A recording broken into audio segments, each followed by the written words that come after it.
mo na naman ako. Ano namang masama kung ni-refer kita? It's not true. The film opens with a luxurious wedding party between a man named David and a beautiful woman named Kanika. A few months later, after getting married, they each go through their own routines. David is a famous photographer, while Kanika is a flight attendant. At that time, David was having a meeting with his client, while showing off the photos and videos he had taken. His client seemed very impressed and agreed to use David's services for her wedding later. But soon David had to leave, because he was going to have a birthday party.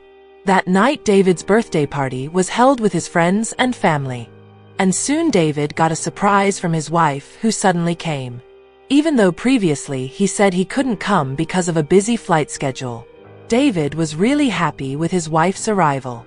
Because they hadn't been intimate for a long time, Kanika then invited David to go and make out many times. In the morning, David returned to his work routine as usual. So did Kanika. However, an unexpected incident occurred. One of his assistants was negligent in maintaining the equipment. The camera bag containing important files was placed on the edge of the pool, until a child accidentally kicked it and it fell into the water. As a result, all the photos and videos from his client's event were damaged.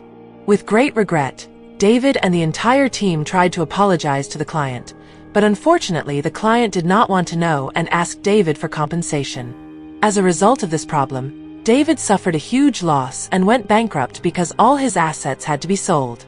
Knowing this, Kanika remained loyal to David. She continued to encourage David to rise from his slump. 2 years have passed. Now David is unemployed, because after the incident no one wants to use his services anymore. Meanwhile, Kanika is now the backbone and earns money for the family.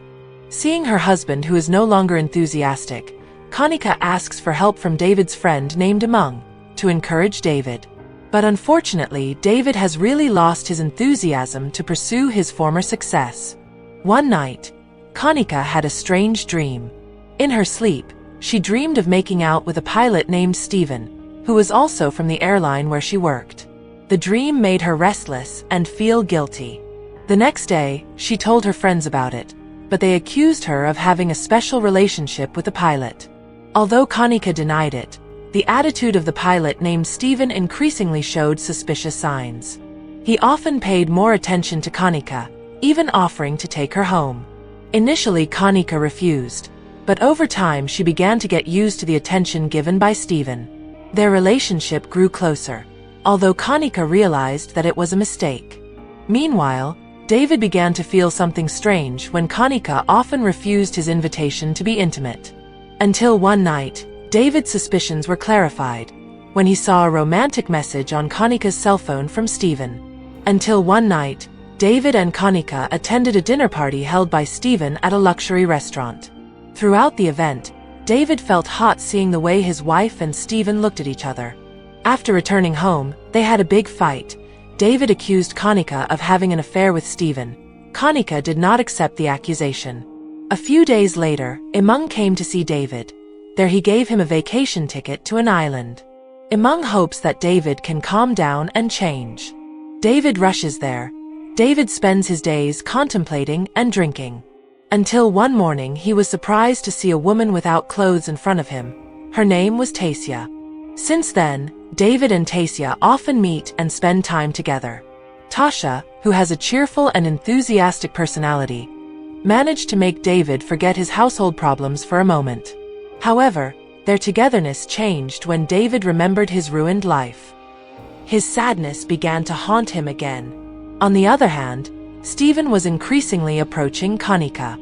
He began to seduce her to be intimate, but suddenly Kanika came to her senses and remembered her husband again. Firmly, she rejected Steven's invitation and immediately left him. Meanwhile, David and Tasia's relationship was getting out of control. Until finally, they made a big mistake, and of course, being intimate happened many times. Kanika, who missed her husband, finally decided to follow David to his vacation spot. When they arrived at David's room, they met again. However, Tasia suddenly came, casually taking the underwear that was left behind. Seeing that as a wife, Kanika was furious with David. and their relationship was really on the verge of destruction. Kanika even had time to leave the house and go to her parents' house. But after thinking about it, she still loved David, until finally Kanika came back to meet David soaked. And finally they forgave each other. Because the weather was rainy, you know what happened next. Elsewhere, Tasia began to find out more about Kanika. She even deliberately joined the yoga community that Kanika followed. Feeling disturbed, Kanika told Tasia not to interfere in her household affairs anymore. However, instead of backing down, Tasia became even more reckless and continued to try to approach David. The next day, David received a package. At first, he thought it was a surprise from his wife. But it turned out, the package was from Tasia. Knowing that, Kanika was angry with David again. Feeling that she didn't want to drag on the problem, David decided to meet Tasia and return the item. When they met, Tasia turned out to be injured. She admitted that the perpetrator was her own husband. On the other hand, Kanika came to Tasia's husband. There, she got a surprising fact. Tasia turned out to have a mental disorder. She often admitted that she was always a victim of domestic violence. She was also always looking for a new target, and David was the next person. Back to David and Tasia. There Tasia asked David to make out, but David refused and immediately left Tasia. Not long after, Tasia went to her husband's workplace. There Tasia finally killed her own husband. On the other hand, David continued to find out who Tasia really was, and he found out that Tasia had a disorder. Even Tasia had had dealings with the law many times because of her mental disorder. Long story short, Tasia sneaked into Kanika's house, attacked her, and held her down. When David arrived, he also did not escape Tasia's attack. However, with the rest of his strength, David managed to get up and push Tasia until she fell. But strangely, even so, Tasia was still able to stand. She then attacked David and Kanika again, and in the end Kanika managed to attack Tasia to death. At the end of the story, David returned to his profession as a photographer and managed to rebuild his household with Kanika. And the film ended.